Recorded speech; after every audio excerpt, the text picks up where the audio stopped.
Chhattisgarhi video देखने के लिए हमारे चैनल को सब्सक्राइब करें और दबाएं इस बेल आइकन को ताकि हमारे वीडियो के नोटिफिकेशन आपके पास पहुंचे सबसे पहले। अरे ले आते नो मुरकरौंदा रे जय अम्बे धुमाल जय अम्बे धुमाल बजवा लेते नो।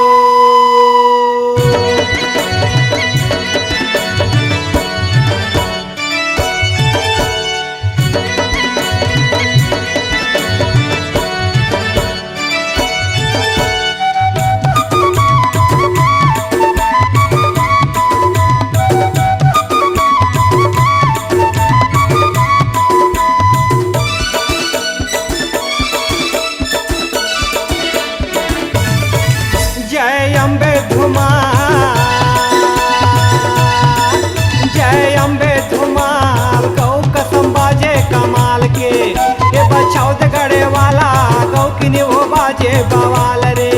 अटक चर्चा हैगा अभाड़ी चर्चा हैगा सितन माँ बाजे कमाल के ये बछौत गड़े वाला जय अम्बे पार्टी धुमाल के। बिहाव शादी में वो चाहे पार्टी में वो बलवा लेते बिहाव शादी मागा चाहे पार्टी मागा बले वाले थे। जय अम्बे धुमाल गौ कसम बाजे कमाल के ये बछौत गढ़ वाला जय अम्बे पार्टी धुमाल के।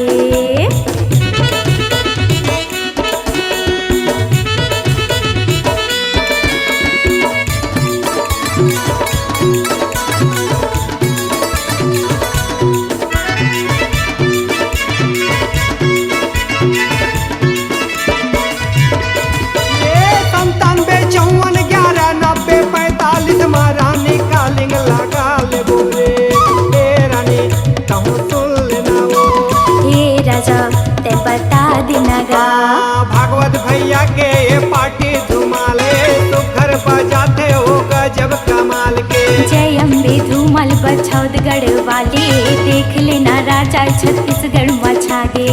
गली गांव शहर में इकरे है चर्चा शादी में लाबो कतको हो वह खर्चा सुन बला ले वो का होथे शादी में चाही देख टूरी टूरा फिर धूम मचाही। हे छत्तीसगढ़िया वो सबले बढ़िया मैना रे लजवंती माया ये छत्तीसगढ़िया गा सबले बढ़िया जय अम्बे धूमल बला लेते ये बला लेते ऐसे धूम माते हैं माया चिन्हा के वही धुनला रानी बजवा ले वो रे। एक बात बोलूँगा बने लगे मोला ही मान से जय अम्बे धुमाल एक नंबर बाजे सनान के।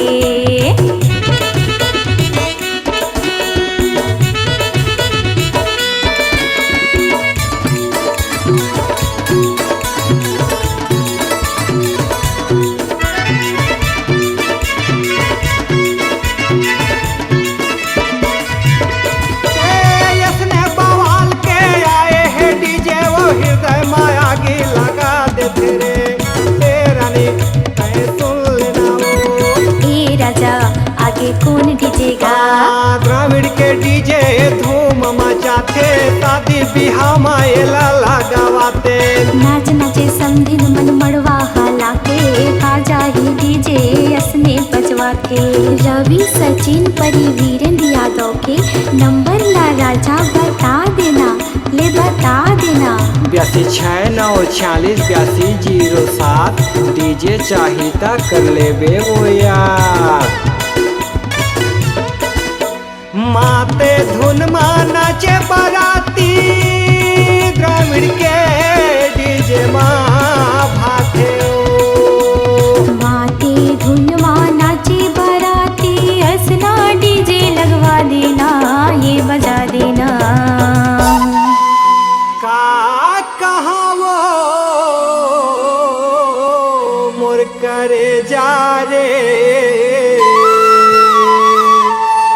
डीजे यौ धुमाल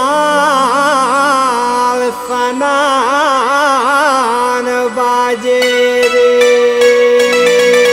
कहूँ सच बोलेगा रवि के डीजे मचाया गे, गौ बाजे सनान जय अम्बे धूमल खलो छागे।